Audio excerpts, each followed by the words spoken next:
Hi everyone, ഇന്ന് നമുക്ക് നാടൻ ചിക്കൻ കറി എങ്ങനെയാണ് വെക്കുന്നതെന്ന് നോക്കാം. എളുപ്പത്തിൽ ഇത് റെഡിയാക്കി എടുക്കാൻ പറ്റും. ആവശ്യമുള്ള സാധനങ്ങൾ: ചിക്കൻ 1 കിലോ, മഞ്ഞളും ഉപ്പും ചേർത്ത് വെക്കുക, ഇഞ്ചിയും വെളുത്തുള്ളിയും ചെറുതായി അരിഞ്ഞത്, ഹോൾ സ്പൈസസ്. ഇത് സെപ്പറേറ്റ് ഒന്ന് ക്രഷ് ചെയ്തെടുക്കണം. 2 വലിയ സവോള നീളത്തിൽ അരിഞ്ഞത്, ഒരു വലിയ തക്കാളി, 2 പച്ചമുളക്, ഇവയൊക്കെയാണ് വേണ്ടത്. ഒരു മൺചട്ടി എടുത്ത് അതിലേക്ക് 3 ടേബിൾ സ്പൂൺ വെളിച്ചെണ്ണയാണ് ആഡ് ചെയ്യേണ്ടത്. വെളിച്ചെണ്ണ ആഡ് ചെയ്തിട്ട് ചട്ടി ഒന്ന് ചുറ്റിച്ച് കൊടുക്കുക. എണ്ണ ചൂടാകുമ്പോൾ അതിലേക്ക് കടുക് പൊട്ടിച്ച് ഇഞ്ചിയും വെളുത്തുള്ളിയും ക്രഷ് ചെയ്ത് വെച്ചിരിക്കുന്നത് ചേർക്കുക.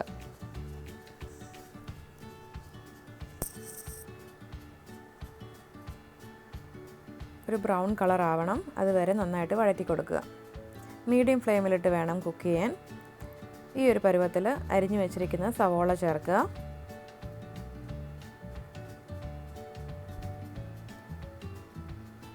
കുറച്ച് ഉപ്പും കൂടെ ചേർത്ത് നന്നായിട്ട് മിക്സ് ചെയ്ത് കൊടുക്കുക. ഒരു 10-15 മിനിറ്റ് എടുക്കും സവോള നന്നായിട്ട് ബ്രൗൺ ആയി വരാൻ. ഹൈ ഫ്ലെയിമിലിട്ടാൽ കരിഞ്ഞു പോകും, അടിക്ക് പിടിക്കും. അതുകൊണ്ടൊരു മീഡിയം ഫ്ലെയിമിലിട്ട് വേണം ഇത് കുക്ക് ചെയ്തെടുക്കാൻ. സവോള നന്നായിട്ട് വഴണ്ട് വരുന്ന സമയത്ത് തക്കാളി നിങ്ങൾക്ക് അരച്ചെടുക്കാം. തക്കാളിയും പച്ചമുളകും കൂടെ അരച്ചെടുക്കാം. പച്ചമുളക് ഒരുപാട് എരിവ് വേണ്ടെങ്കിൽ പച്ചമുളക് അവോയ്ഡ് ചെയ്യാം. അല്ല, നല്ല സ്പൈസി കറിയാണ് വേണ്ടതെങ്കിൽ പച്ചമുളകും കൂടെ ആഡ് ചെയ്യാം. 10 മിനിറ്റ് കഴിഞ്ഞ് സവോള ഇങ്ങനെ ആയിട്ടുണ്ട്. അതിലേക്ക് അരച്ച് വെച്ചിരിക്കുന്ന തക്കാളിയും പച്ചമുളകും കൂടെ ചേർത്തു. എല്ലാം കൂടെ നന്നായിട്ട് മിക്സ് ചെയ്ത് കൊടുക്കുക. മീഡിയം ഫ്ലെയിമിലിട്ട് നന്നായിട്ട് വഴറ്റിയെടുക്കണം. മസാലക്കൂട്ട് ഒരു പ്ലേറ്റിലേക്ക് എടുത്ത് വെച്ചിട്ട് ഒരുമിച്ച് ആഡ് ചെയ്ത് കൊടുക്കാം. മല്ലിപ്പൊടിയും കാശ്മീരി മുളക് പൊടിയുമാണ് മെയിൻ ഇൻഗ്രീഡിയൻസ്.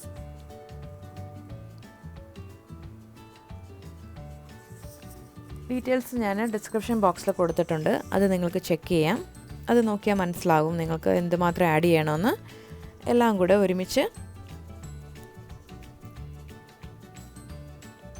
സവോളയും തക്കാളിയും മിക്സിലേക്ക് ആഡ് ചെയ്ത് കൊടുക്കുക. ലോ ഫ്ലെയിമിലിട്ട് വേണം മിക്സ് ചെയ്യാൻ, അല്ലെങ്കിൽ മസാലക്കൂട്ട് കരിഞ്ഞു പോവും. നല്ലൊരു കുറുകിയ പരുവമായിട്ടുണ്ട്. മസാലക്കൂട്ട് അതിൻ്റെ പച്ചമണം മാറുമ്പോൾ ഇതുപോലെ എണ്ണയൊക്കെ തെളിഞ്ഞു വരും. അതിലേക്ക് നമുക്ക് ക്ലീനാക്കി മാരിനേറ്റ് ചെയ്ത് വെച്ചിരിക്കുന്ന ചിക്കൻ ആഡ് ചെയ്ത് കൊടുക്കുക.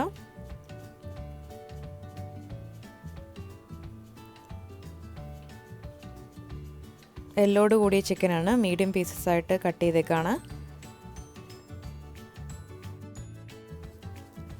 ആ മസാലക്കൂട്ട് ചിക്കനിൽ നന്നായിട്ട് എല്ലായിടത്തും മിക്സ് ചെയ്ത് കൊടുക്കുക.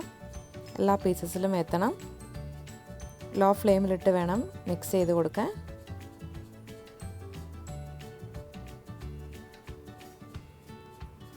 എന്നിട്ട് ഒരു 10 മിനിറ്റ് അടച്ച് വെച്ച് കുക്ക് ചെയ്യുക. മീഡിയം ഫ്ലെയിമിലിട്ട് കുക്ക് ചെയ്യണം. 10 മിനിറ്റിന് ശേഷം നോക്കുമ്പം ചിക്കനകത്തുനിന്ന് വെള്ളമെല്ലാം ഇറങ്ങി വന്നിട്ടുണ്ടാവും. അതിലേക്ക് ഒരു 1/4 കപ്പ് വെള്ളം ആഡ് ചെയ്യുക. കംപ്ലീറ്റ് ഒഴിക്കരുത്, കുറച്ച് വീതം ആഡ് ചെയ്ത് കൊടുക്കാൻ. ഒരു 1/2 കപ്പ് ആദ്യം ഒഴിച്ചു കൊടുക്കുക. ചൂടുവെള്ളം ഒഴിച്ചാൽ നല്ലതായിരിക്കും. നല്ല ഗ്രേവി, ഒരുപാട് ചാറൊക്കെ വേണമെങ്കിൽ ചപ്പാത്തിക്കൊക്കെ യൂസ് ചെയ്യാനാണെങ്കിൽ നിങ്ങൾക്ക് വെള്ളം ഇതുപോലെ ആഡ് ചെയ്ത് കൊടുക്കാം. അല്ലെങ്കിൽ തേങ്ങാപ്പാലും ആഡ് ചെയ്യാം. ഞാൻ ഈ കറിക്ക് തേങ്ങാപ്പാൽ യൂസ് ചെയ്യുന്നില്ല.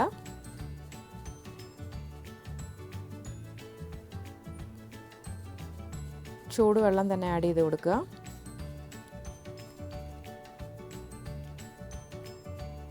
കുറച്ചും കൂടെ വെള്ളം ആഡ് ചെയ്തു. എനിക്ക് നല്ല ഗ്രേവി വേണം, അതുകൊണ്ട് ഞാൻ കുറച്ചും കൂടെ വെള്ളം ആഡ് ചെയ്ത് കൊടുത്തു. എന്നിട്ട് അടച്ച് വെച്ചിട്ട് കുക്ക് ചെയ്യുക. സ്പൈസസ് ക്രഷ് ചെയ്ത് വെച്ചിരിക്കുന്ന അതും ആഡ് ചെയ്തു. ഉപ്പൊന്ന് നോക്കാം. ഉപ്പ് നോക്കിയിട്ട് കുറവാണെങ്കിൽ ഈ സമയത്ത് കുറച്ചും കൂടെ ആഡ് ചെയ്ത് കൊടുക്കാം. അടപ്പ് മുഴുവനായിട്ട് അടച്ച് വെക്കരുത്, ഒരു പകുതി തുറന്ന് വെക്കണം. ഒരു 15 മിനിറ്റ് മീഡിയം ഫ്ലെയിമിലിരുന്ന് കുക്ക് ചെയ്തതിന് ശേഷം നോക്കുമ്പോൾ ഇതുപോലെയാണ് ചിക്കൻ കുക്കായി വന്നിരിക്കുന്നത്. അത്യാവശ്യം ഗ്രേവിയുണ്ട്. ഇനി ഒന്ന് കുറുകി വരണം. ഇപ്പോൾ ഒരു 10 മിനിറ്റ് ലോ ഫ്ലെയിമിലിട്ട് ആ ഗ്രേവി ഒന്ന് കുറുക്കിയെടുക്കണം. 10 മിനിറ്റിന് ശേഷം കറിവേപ്പില, ഫ്രഷ് ആയിട്ടുള്ള കറിവേപ്പില ആഡ് ചെയ്യുക.